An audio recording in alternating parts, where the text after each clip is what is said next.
The townspeople say you can still hear the dolls crying at night. That if you pass by the old ivy-covered house on Hollow Creek Lane after midnight, you might catch a glimpse of porcelain eyes glinting through the cracks in the boarded windows. But no one dares go near it anymore, not since the night Evelyn Morrow disappeared. Everyone knew Evelyn.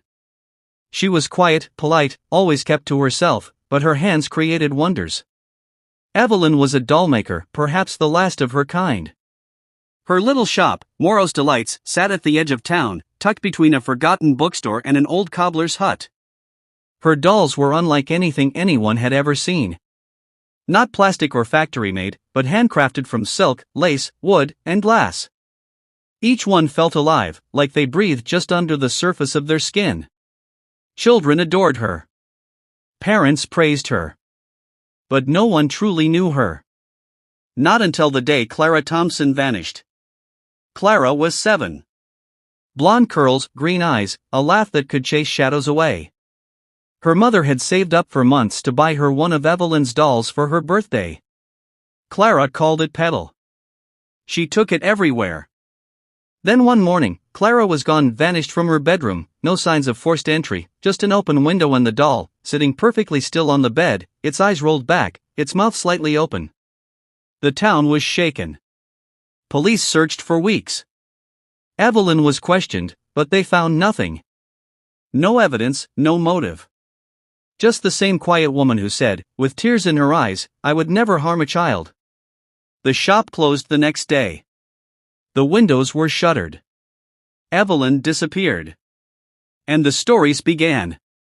17 years later, Elise Grant returned to Hollow Creek with little more than a duffel bag and a heart full of broken memories. She had once lived there as a child, before her father died and her mother moved them away. But now, after losing her job and her fiancé within the same month, Elise had nowhere else to go. She inherited the house her grandparents left behind, a crumbling old place a few streets over from the dollmaker's shop. She remembered it vaguely. The trees, the sleepy streets, the fog that always lingered just a little too long in the mornings. But what she remembered most was the doll her grandmother had given her as a child. Its name had been Rosemary.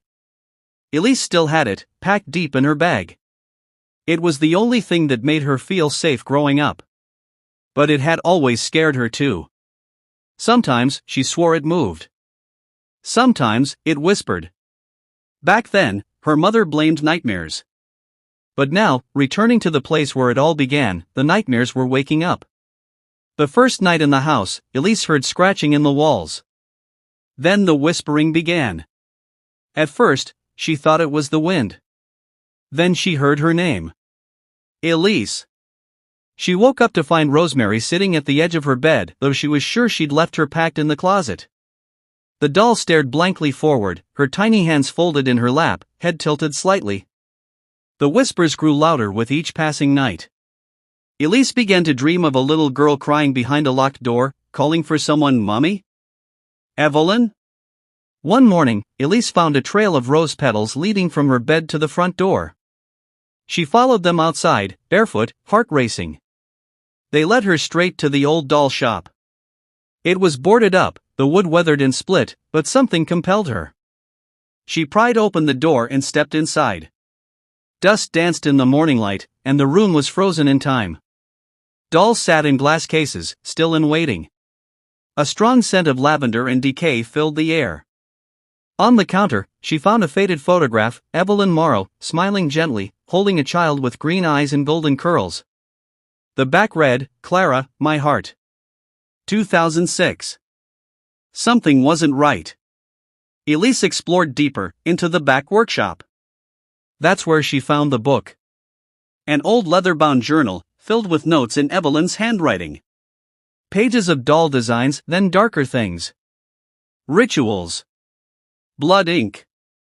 The binding of spirit to thread. Evelyn hadn't just been a dollmaker.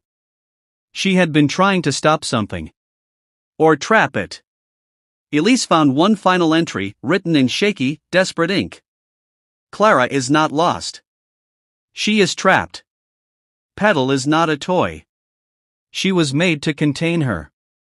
I thought I could save her, but the curse is older than I understood. I have sealed the shop.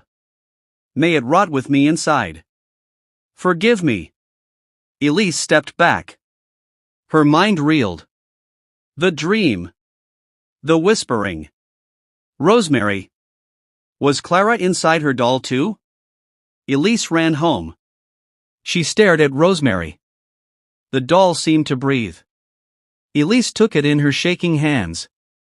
Who are you? She whispered. That night, the girl came again in her dream. But this time, she wasn't crying. She was smiling. I'm Clara, she said softly. You're not like the others. You can end it. And what? The Dollmaker's curse. Evelyn tried to trap it. But it only grows stronger with each soul.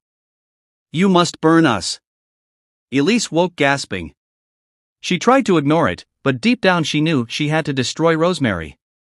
She drove to the edge of the forest and built a fire. She held the doll in her hands one last time. It almost felt warm. I'm sorry, she whispered, but I won't let this curse take anyone else. She threw Rosemary into the flames. The fire screamed. Not roared, screamed. Elise fell to her knees, covering her ears. Shadows danced wildly around her, and for a moment, the air was filled with the cries of hundreds of tiny voices. Then, silence. The fire calmed. The air stilled. The curse had lifted. Elise stayed in Hollow Creek. She reopened the bookstore that once sat beside the doll shop. She planted wildflowers in the lot where the shop once stood. It had burned to the ground mysteriously a week after the fire. Locals say she walks the town with a quiet peace. Sometimes, she visits the graveyard and leaves roses on Evelyn Morrow's tomb. And in her home, there are no dolls. Only sunlight, laughter, and the echo of something once dark that had been finally laid to rest.